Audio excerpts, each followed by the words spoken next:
Welcome again to this week's episode of LdnOnt here on Rogers TV. My name is Bronagh Morgan and I'm your host. This is the politics broadcast on Rogers TV. And today I am so happy that I can welcome to our show one of the most hardworking, one of the most passionate, one of the kindest politicians. And these aren't just the words that her husband described her as in his endorsement during the campaign, but it was completely accurate. I was really lucky to host a panel on election night, and our election night panel included, they didn't want to be called experts, but enthusiasts who represented 4 of the major political parties here in Canada. And across the board, everybody had something wonderful to say about our guest. Her name is Karen Vecchio. She's the Member of Parliament for Elgin-Middlesex-London. Welcome to the show, Karen. Thanks so much, and thanks, Bronagh. That's quite an introduction. Absolutely accurate. Now, as some people probably know, I was in an election in 2015, and that's when you and I met. So I represented the Green Party. It was your first federal campaign, and it was when you first became elected to serve Elgin-Middlesex-London. And I have to say, you know, returning to politics after a lot of years out of politics, being involved in an election with you, and I wouldn't even say I ran against you, but I ran with you in that election. It was an absolute pleasure to get to know you and to see how, I guess, to learn from you, because I know you had been involved in politics for a long time outside of the candidate role as in the office of Joe Preston.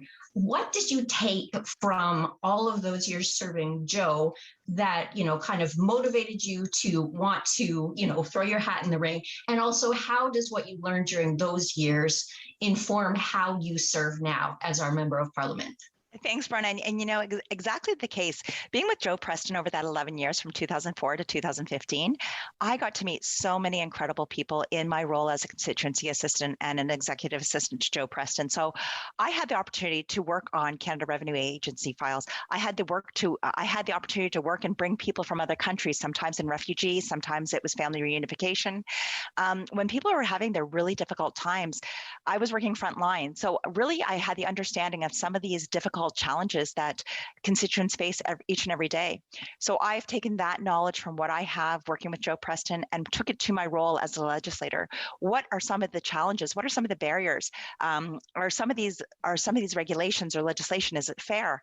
And I had a lot of opportunity to work with him where I could sit there and he always let me have a long leash. So when I saw that there was an issue, he would say, okay, move on it. And that's what I love. So I remember years ago working on a CRA thing and just showing sometimes the inequality of it. And that exact same challenge I had in 2017 when I was working as a shadow minister, I was able to say, well, this is what I found in the constituency office, and here's how it happens. And that actually guides to better legislation and understanding what are some of the scenarios that constituents have. So I would say the best, honestly, I would say any MP should actually work in a constituency office, even if it's their own constituency office for a while, but just to understand sometimes the bureaucracy, the departments, different things that you encounter in the Canadian government. And consistently, Karen, across the board, when you talk to people who are your constituents, so Elgin-Middlesex-London residents, you are one of the most accessible representatives in this area, or maybe, you know, in the parliament right now. So when you call your office, you get a meeting, you get a phone call, you get a response. And I guess you learned how important that was when you were serving in a front line role. Absolutely. You know, for me, it's sometimes the issues that come to our office may not necessarily be federal, but when people are reaching out to their MP and to their MPP and to their mayor, a lot of times it's because they are looking for a resolution. So I understand that. For me, I'm problem solving 101, and that's what our constituency office does. Our job is to figure out what is the hiccup here and how can we help. And so I am surrounded by my entire staff. That's the way we all think. What's the problem? How can we fix it? And so the accessibility, I try to do my very best. Of course, when you're up here 26 weeks a year and down in the constituency 26 weeks a year, it can be difficult, but that's why you surround yourself with incredible personnel. And so I'm really surrounded by the best down there in the constituency office. Fantastic. I've interacted with a lot of your staff as well, and they are really friendly and wonderful people. It's a good experience, which, Yeah. not everybody has when they're reaching out to, people in the government. So it's a consistent, it's a good feeling to call Karen Vecchio's office. Karen, talk to me a little bit about, the last, I guess it's 6 years now that you've been serving the area. Lots of changes in Ottawa, lots of changes in Elgin-Middlesex-London. Maybe talk to me a little bit about how you've learned over the last, 6 years in your role as our representative for Elgin-Middlesex-London. Well, of course, we've come through a really, really difficult time. We're still in the fourth wave of COVID. So for me, what I've learned is just to sit back and listen a lot of the times. A lot of times the solutions are sitting there with the people that are bringing you the problems. A lot of times you can try to say, well, let's try this, or have you applied for this, or this is an issue that we need to bring to Parliament. And so a lot of times I would have to say, is that opportunity to understand is it something that the government is doing wrong, or is it something that a constituent might not be aware of? And so I've really learned from that. I've really learned to kind of triage, like going into the hospital. You need to triage each case that comes in, because when somebody comes to our office, it might not just be one issue, because all of these departments are integrated. If a senior's coming, well, are they a veteran? Do they have grandchildren that they're taking care of? We need to understand all of those things. And I think in the last 6 years, one thing that I've really learned is working with people is the most important thing to do if you want to get the job done. I've been so fortunate to work with the members of Parliament from the London area, from our area surrounding Southwestern Ontario, working with the mayors, and of course our own MPP, Jeff Urick. A lot of times it's so not about the glamour, it's about the hard work and getting the work done. And so I have no problem getting in the trenches. And what I've really recognized in the last 6 years is we may be a spokesperson for our party, for our riding, a voice for all those people, but we also have to be that person who's willing to get in the trenches and work your butt off. And that's what I've really learned. It's not something that you just faint of heart. Politics really is one of those things that you have to be in it full 2 feet and jump into it. And that's what I've really, really found in the last 6 years. It's a full-time job, 24/7. You never stop thinking about what you can do next. And, I've known a lot of politicians over the years, and I really, you see the toll that service can take on some people. You in particular, over the course of the last 6 years, it almost seems like it is making you healthier and happier to serve. It's almost like you were born to service. What is it about this role that you love? The thing about this role that I love would have to be the people that I encounter. Like Bronagh, you just said, in 2015, I met you, and I remember you with my lemon shortbreads, and you made me this beautiful bracelet after the election because we were friends after that. And I think the one thing I really learned is so many people, the more you talk to people, the difference of opinions, the way that we can work together. What I love about my role is the people that want to make our communities greater. And I'd have to say in the last number of years, it's really been about community, and community. And that's what I'll continue to focus on, because I'm surrounded by those types of people, whether it's my husband who does things in the community, whether it's hosting or he's got his own job now doing different things. But everybody that I work with is always trying to make our community better. Absolutely. And I think when you're talking about community, you have to be talking about the larger Canadian community as well, because I think you're joining us today from Ottawa. So being a voice for Elgin-Middlesex-London in Ottawa, that's got to be something that you're really, proud of and, passionate about. And I can see that and I think anybody can when we watch you in question period. Yeah, I'm really proud of representing the people from Elgin-Middlesex-London.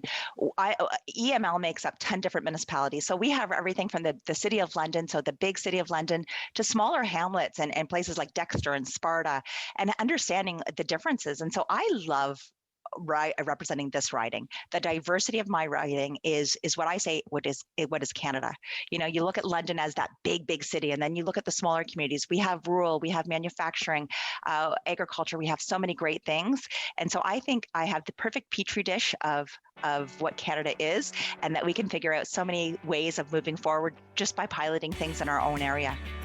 And I want to hear more about some of the things that you've been piloting. I know there's so many issues that you're passionate about, so many projects you've worked on in your last 6 years serving Elgin-Middlesex-London, but we're going to have to take a short break. So we hope viewers, you'll stay with us for more with Karen Vecchio right after this break.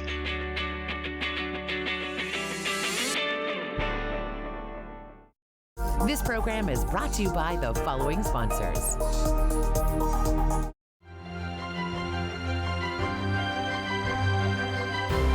I'm Shannon Woolley, host of Batter Up Beachville on Rogers TV. Join myself and Doug Harris as we learn more about the first recorded baseball game in Beachville. Hi, I'm Dan Mailer. I'm the host of London Lights, the show where we talk about notable Londoners who have made a big mark, big impact on the world of music, entertainment, sports, politics. And he fell. Whoa, I'm not driving. I'm way too stoned. How are you feeling, Beer? Oh, since we had that talk, I'm not driving tonight at all. What about you, Dave? You only had a couple of drinks. And only a couple of pop. I don't drink and drive. No way I'm getting behind the wheel when I smoked weed, too. How are we getting home, then? Oh, you can drive, Dave. Come on, Dave. Take one for the team, buddy. Don't let weed and alcohol influence your decision to drive. Yeah, I need a ride. Hi, I'm Jennifer Anderson. And I'm Allison Schaefer. We are back for another season of the Parenting Show, and I am so happy to be back in the studio this year. Yeah. Yay! Yeah, so many great topics that we're going to be discussing on this season. Yeah, happy to help families as the pandemic endures and as things start to change as we open up and send our kids back to school, maybe. Yeah, also weight management and things like the vaccine issue. That's right here on the Parenting Show on Rogers TV.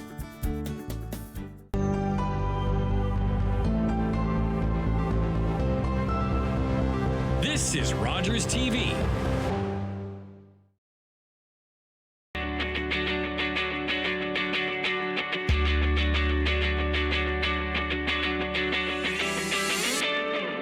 Welcome back to LdnOnt TV. I'm Bronagh, and I'm here with Karen Vecchio, Member of Parliament for Elgin-Middlesex-London. We've been chatting a little bit about Karen's last 6 years in Parliament representing our great region in Ottawa. I want to talk a little bit, Karen, about some of the roles that you've filled as our representative and as a member of the Conservative caucus, I guess it's called. You, I know, served as Shadow Minister for Women and Gender Equality. Talk to me a little bit about some of the work that you did in that role and some of the things that you're passionate about, maybe some accomplishments there. Thanks very much. And Bronagh, it's interesting because, you know, you look at women and gender equality and you think, well, what is that I can do? Well, once you get into that role, there are so many different things. And what I really focused on, I looked at a lot of when it came to domestic violence, when it came to sex trade, as in prostitution and sex trafficking. A lot of things that where they're taking vulnerable women, or where vulnerable women are being, you know, shut down kind of thing. That's the way I look at it. And for me, it's a life of fulfillment. How do we help young women and girls? Because we recognize that about 95% of women that are in the sex trade are not there by choice. So what are some of the issues and what are some of the challenges? We know that there's poverty. We know that a lot of times it could be trauma brought up through generations. There can be a number of issues. And so that was something that I was really, really passionate about. And, you know, it really helps when you work in a city like London, when you have places like the London Abused Women's Centre and Megan Walker, or Courage for Freedom with Kelly Franklin, which is, you know, another great place that works with those who are trapped under the age of 18. And so those were things that were really, really important to me. And last year, as we're going through COVID-19, there was lots of different issues that were challenging us, especially when it came to women in shelters. And we recognized that people were held captive in their homes because of COVID. And so if you if you're living with somebody who is a perpetrator or an abuser, how do you get away? And so last year we were dealing with a lot of cases during that, especially at the beginning of COVID. We're dealing with domestic violence. So I worked with the minister and spoke to many agencies and shelters across Canada to say, how is it that we can help? At the beginning, it was, you know, looking at PPE, but we needed to do more. And in many of our communities, that's where a lot of the small businesses came forward. Places that were hotels and motels that were saying, hey, I've I've got a space and we'll make sure it's secure for a woman who needs to escape violence. And so that's where I really got to see the community work together, the City of London, the City of St. Thomas, working with the mayors and talking about what we can do locally. And I really saw all boots on the ground when it came to issues like that. Last year was also a year that it was called Measures Against Prostitution Initiative. And it was put forward by the Harper government years ago. And it was talking about women who are in prostitution, what we could do, and looking at that, helping them out, helping them find a greater life, skills development, a variety of different things, everything from safety to providing their own future and destiny. And so last year, the funding for that ended, and the government had no plan to continue with that funding. So together with people like Lindsay Matheson and at that time, the Green Party and the Bloc, we came together calling on the government to say, we need to do more. You just can't cut a program and expect that everything's fine, because we know that the numbers continue to rise. And so that was something where we worked together, and the ability to work with all parties is something that is really, really important to me. I recognize that political parties, regardless of what your stripes are, we're all there in many cases for the exact same reason. It's for the betterment of Canadians. And so finding those people like Lindsay and people across Canada that you can work with on issues that are really important to you. And Lindsay, and the thing I like is Lindsay and I don't come at things exactly the same way, but ultimately we always want what's the same. We look at what is the most important. Well, we're looking at women's safety. So we don't always agree on the way of getting there, but we do agree on what we need to do and what the end solution is. So that's something that is really, really important. And working with all levels of government, with all political parties, is something I've done a lot of. Last year, we also focused a lot on looking at women, and the Prime Minister has called it the She Session. We recognized that there was many women that were losing their jobs and also had the caretaker role. So for me, I've really focused on what is it like to be, and being a 50-year-old woman, what is it like to be a 50-year-old woman where you have children, grandchildren, and parents that you're in many cases having to take care of? And I think a lot of us found ourselves in that same situation, that we were going through COVID, and what were women going through? It was probably, and I hate to say this, it was probably a lot different than men, because I know even within my own household, it was different.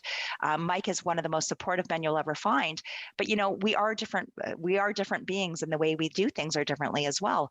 So I think I found myself in a very difficult situation, trying to take care of parents, trying to take care of my own children, and recognizing that many women were going through the exact same things.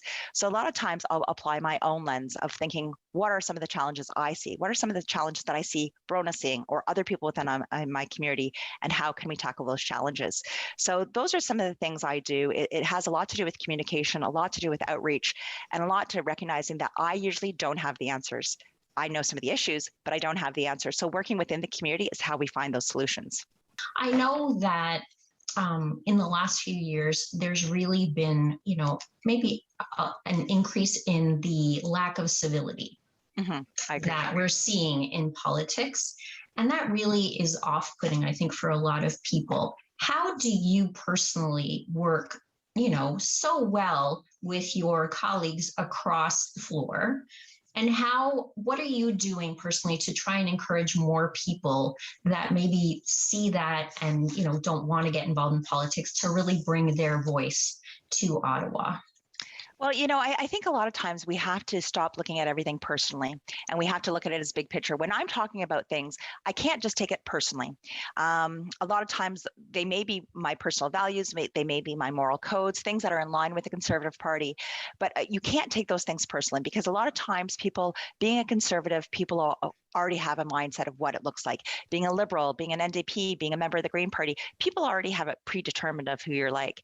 So for me, I always remember to strip that away, because I recognize that different regions, different parties look different in different regions. The Liberal Party in Ontario looks very different than it does as you're going across the nation. And same thing for the Conservative Party. And those are things that I have to recognize, that we really need to look at each and every member, what they bring to the table. It's important when we're talking about Indigenous people to have Indigenous voices in the House of Commons. So I'm so grateful that once again, we do have some, not enough, but we do have some Indigenous voices there. We need to have women. We need to have new immigrants. We need to have something that really represents what Canada looks like. So I've really noticed over the last number of years that people getting into politics, it doesn't have to be that lawyer. It doesn't have to be this or that, the best spokesperson. A lot of times it can be a community leader that has that ability to lead. And what I find in even getting those nominations, people are looking for somebody more diverse. They're looking for somebody who has different experiences, because that is what Canada needs. And I'm really excited to get back to work, because I know here we have women and men who have worked in a variety of sectors. We do have chiefs of police that are represented here. We have women's shelters that are represented here. We have graphic designers who are represented here. We have a variety of different things, journalists. So you're getting different groups of people. I love working with my colleagues, because when you look at their background, I've worked with some people that have been 30 years of CEOs of large corporations, and they're coming and we're equal. When we come to the table, Karen Vecchio and Greg McLean, who is the guy I was referring to, brilliant guy from the Calgary area, we're equals when we come here to Parliament. Our experience is different, but we're equals when the voice, because we each have one vote. And so I think we all bring things, and we can all learn from one another. And that's what I really love about Parliament here. One of the voices that we really focus on bringing to the table on this show in particular is young people. Young people obviously are the ones who are most affected by the decisions that people like you make in Ottawa, because they're going to be living with them for the longest. At the end of our show, we're going to be speaking to a young man. His name is Kaleb, and he's been working really hard for many years, and in particular during the pandemic, to keep himself motivated. And he's really successful as a martial artist. What is a message that you can give to our young people who have really, they've really been impacted by the pandemic, and they don't really have a strong voice in Ottawa because they don't have a vote? Yeah. And, Kaleb is a great illustration of somebody doing amazing things. And, I think what he has done is breaking down those barriers. Regardless of how old you are, you can make a difference. And I think Kaleb has just proven that exactly, that there are so many young leaders, and it's never too young to voice your opinion. Thanks so much, Karen. And thank you so much for continuing to voice our opinions and make sure that Elgin-Middlesex-London is represented and recognized for the awesome area that it is in Ottawa. Thanks so much for being on our show today, Karen Vecchio, Member of Parliament. We're going to have to take another break, and we'll be right back with more LDNOnt TV.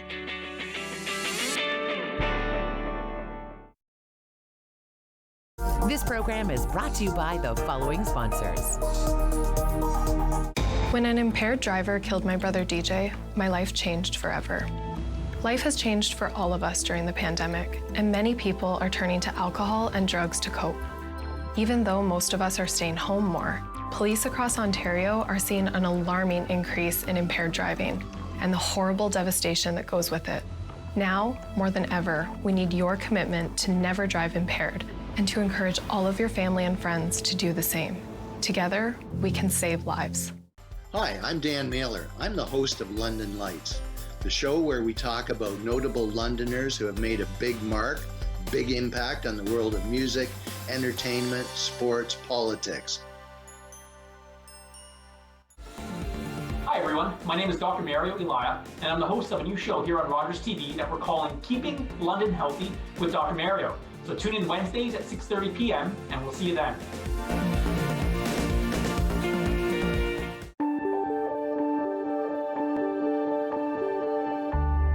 You're watching Rogers TV.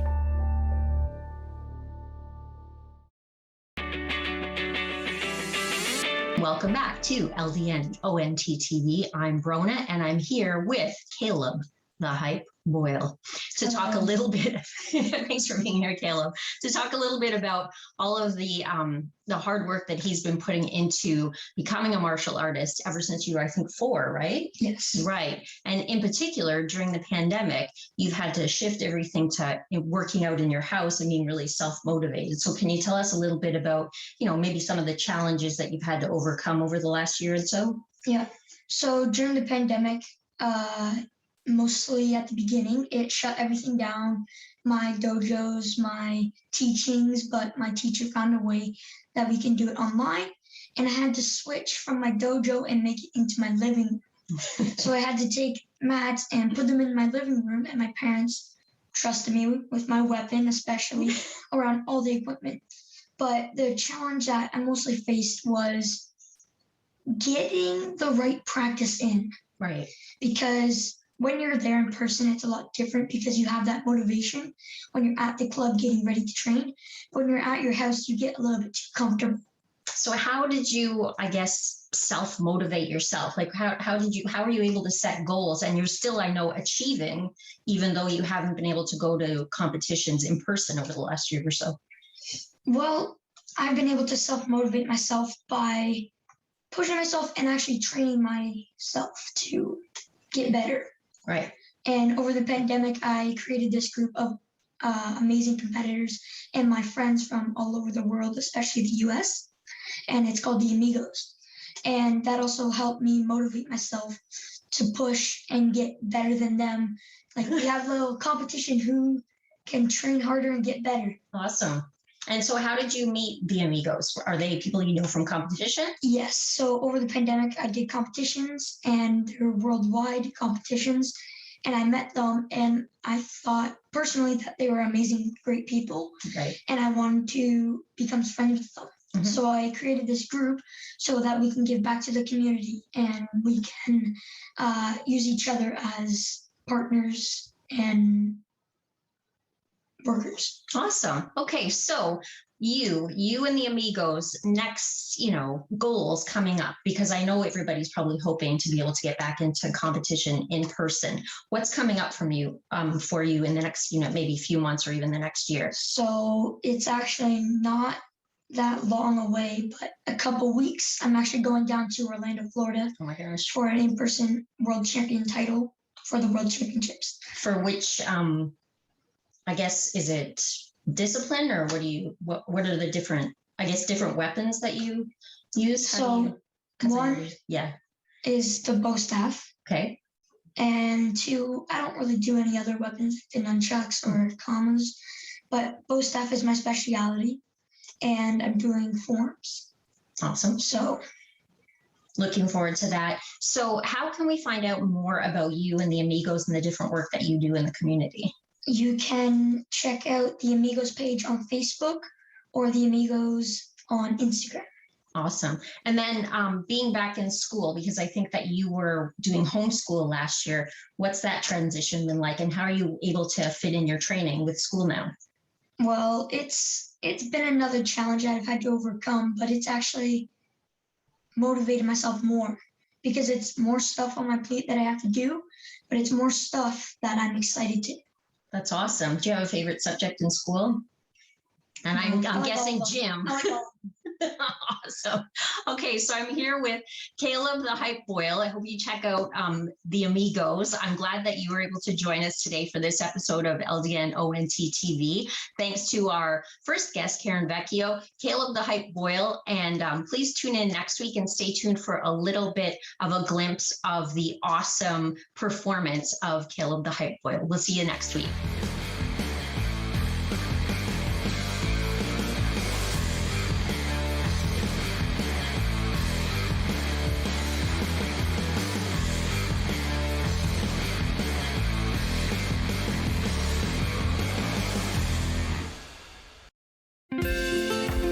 Call the Rogers TV viewer response line, email us, or connect with us on social media.